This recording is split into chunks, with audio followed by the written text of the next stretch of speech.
That was a gun. I'm not voting. If we want to build our nation. The problem with the Somalians. Just want to experience something else than a black man. Move on, move Can't be forward. like a horse with blinkers on. Honestly say, I was about to have Corrupt sex and then I pulled crap, up. but it's nice.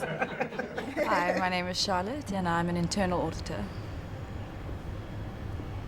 My name is Linda and I work in film production. Hi, my name's Teresa and I'm a project manager. I was just saying that it gets so complex when there's a relationship that's supposedly built on trust. So, for example, there's a husband and a wife, and there've been so many cases of this in the, in the work that we do, the work that I do, where women have been infected by their husbands. And I guess what the message is, or the advice is, to always use a condom, even if it is your husband.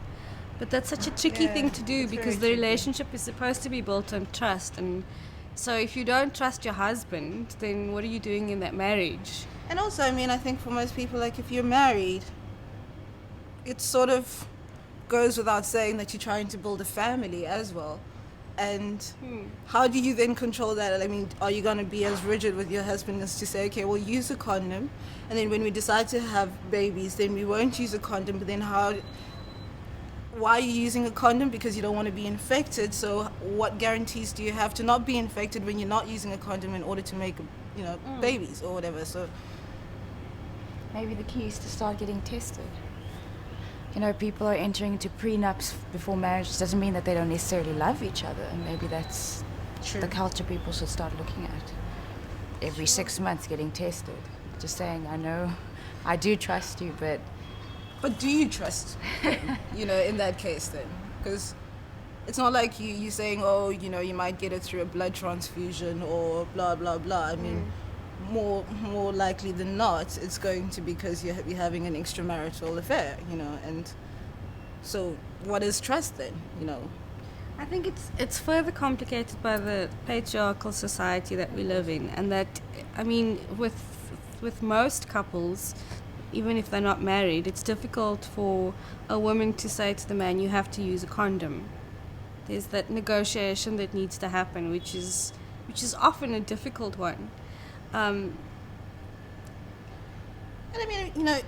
I think about my parents, they've been married for like 45 years or something. Like, how do you then start to say, let's use a condom? Like 7 children later and all those years later, then what are you basing that on? Like, and how do you even begin to negotiate that? Like, it's, I can't imagine it, quite frankly, I don't know, education? But we've been down that road, in terms of education. Facts aren't enough, it's not about facts. People know the facts, but it's all about controlling your emotional decisions, so to say. So, But most women tend to know that their husbands are not faithful. The ones who aren't. Yet but also that's part of the problem, is the whole acceptance that, well, men will never be faithful in any case. So you kind of just have to accept that. And I think it also goes back to that sort of like imbalance of power, though, because there are lots of women who stay with husbands who are unfaithful, but they stay anyway for whatever number of reasons. And so if they're staying because they're afraid and they can't be on their own and they can't survive without the man, or they're financially dependent on that man, they don't have that position of power to say, well, I know you're sleeping around and you have to use a condom, because that man is powerful. He's got the power in the relationship to make those decisions. He's going out and having fun and doing whatever. He's not going to let his wife tell him that he knows as to use a condom. so you're basically deciding as the wife whether or not you actually want to have sex with your husband. That's also part of it. Like, and if you're not having sex with your husband, you know that he's going to go have sex with someone else, and maybe he won't even stay with you, and it's the whole power of sex as well. What sex actually, what role sex plays in a relationship. Are you having sex because you actually enjoy it? Are you having sex because you just do it, you pleasing your man? Yeah, exactly. Keeping him at home. And that necessarily works. Yeah, exactly. Exactly. You know, and then it's like, well, how often do you then have sex in order to please your man? Like, I don't think I could have this discussion with my dad at all because we just don't have that kind of a relationship. And I think my dad would be traumatized to even find out that I am having sex, you know? Like, I think in his mind, he still thinks I'm a virgin. But I think, you know, with my mom, you can, but she's also coming from a totally different place and a totally different time. And a lot of the arguments we have about this is the fact that she's always saying, well, you need to loosen up a little bit. Like, you can't be so rigid in terms of like how you think relationships should be conducted and how men, because men are, for whatever reasons, like just incapable of being responsible when it comes to relationships, and the sooner you accept that, the better it will be for you, and you know, and all of those things. But I'm just like, but you didn't raise me that way. You raised me to have respect for myself, to make sure that I am a priority in someone's life, that I am respected, that, you know, I do get treated right and whatever. But now you can't now turn around when it matters the most, now that I'm an adult, and tell me that, well, you know, there's certain things that you just need to accept, you know, like men will cheat and men will, you know, whatever. Like, that doesn't make any sense to me, you know. So it's helpful in one like sort of I don't know, one way, in terms of you start to realize that maybe you shouldn't take yourself so seriously, but there's certain things that you just can't compromise on. At least I think. Yeah. That may be why you find yourself single, young lady. That's exactly what she would say. He's like, you know, Well, that's how about it seems anyway. Yeah, exactly, because you know you're constantly saying no, and you know, Yeah, rejecting people, and but it's good. it is good, but it's It's good that you know yourself and you know what it is that you want. no, for sure. But knowing what you want is quite a big responsibility at the same time, because then you have to commit to it. And committing to it means that there's a lot of times where you just have to just say no. And you don't necessarily want to say no, but you have to because of your beliefs. I've sort of exclusively dated colored and black men, and I can't say that I've found much difference between the two. Yeah. It's interesting. I find the colored men are very respectful. Like, they open the doors for you, they let you, you know, I don't know, they just treat you like a lady a lot more. Never been with a colored man. No, neither have I, but just seeing them with my friends, just Oh, sure. the way that they act is a lot more respectful than I would expect from a black man. Yeah. Not saying that, I'm generalizing. You know, I think it's also about how they are raised. Because, I mean, I look at it from, like, my family. I only have one brother, and there's 6 girls. And he's the eldest. And there's such a distinct, like, difference between how we've been raised. Like, my brother, I don't think he even knows where the glasses stay in the kitchen. You know, wow. to that degree. You know, he'll, like, if we're all at home for Christmas, he'll wake up and he'll take a shower and get dressed. That's all he needs to worry about. His bed is made, his breakfast is ready.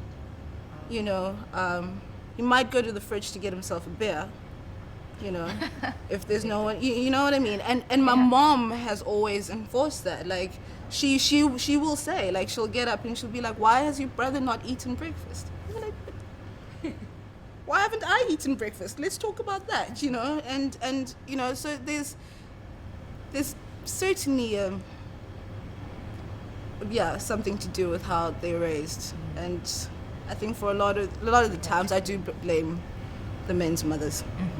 It's by looking around, you know, when I go out and all these guys, and they're all self-employed, which is just a euphemism for unemployed. And, you know, they're like artists and they're trying to do something, but they're like sleeping on someone's couch or they're whatever. And there seem to be a whole lot more men doing that than there are women. Sure. You know, the women that I encounter are either studying or they're working, and, you know, they're men who have fathered children who don't step up to that responsibility, and then the women with the children who are pretty much single-handedly parenting those children. You're so used to being in control of everything that when a man comes into it and they're trying to be part of the mix, it sort of messes everything up in a way because you're like, okay, but this is how things are. This is how things work. And then suddenly, you know, like there's this other component that you need to sort of like bring in and fit into this, and they're not necessarily being very cooperative because They want to dominate. they want to dominate, but they're dominating without much to contribute.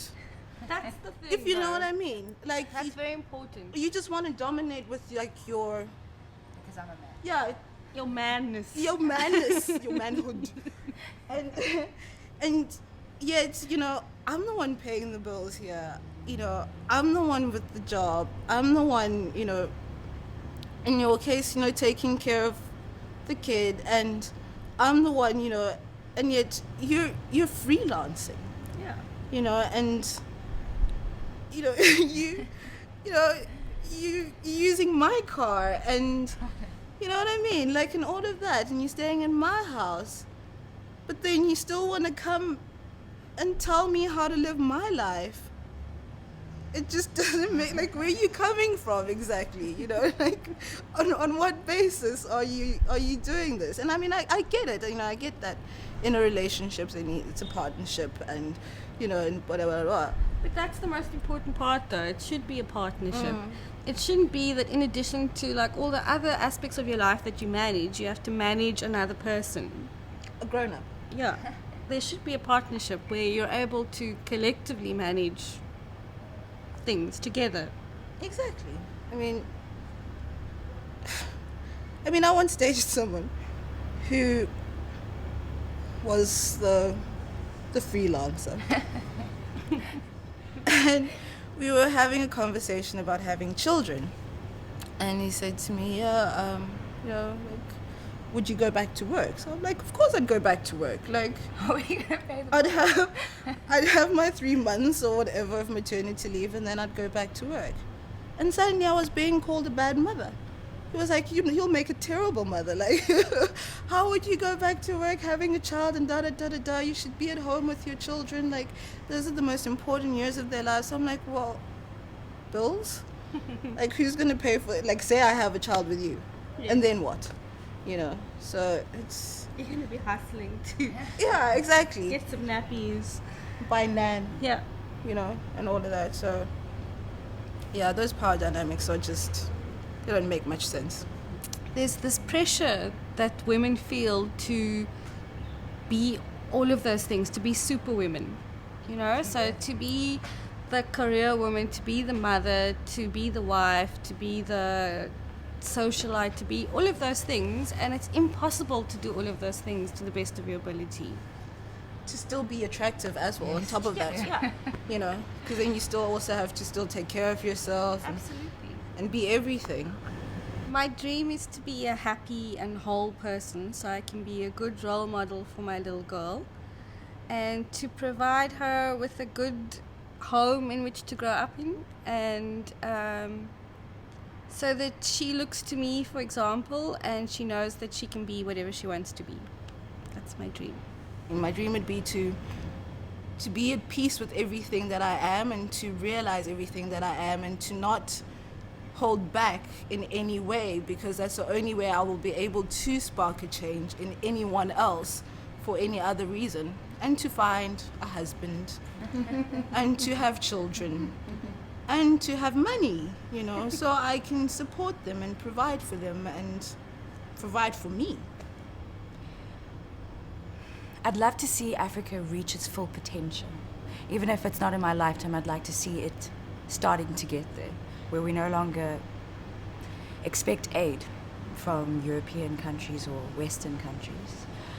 I would also like to live a good life, a life that I am not ashamed of, that I'm proud of. And I'd love to write a book.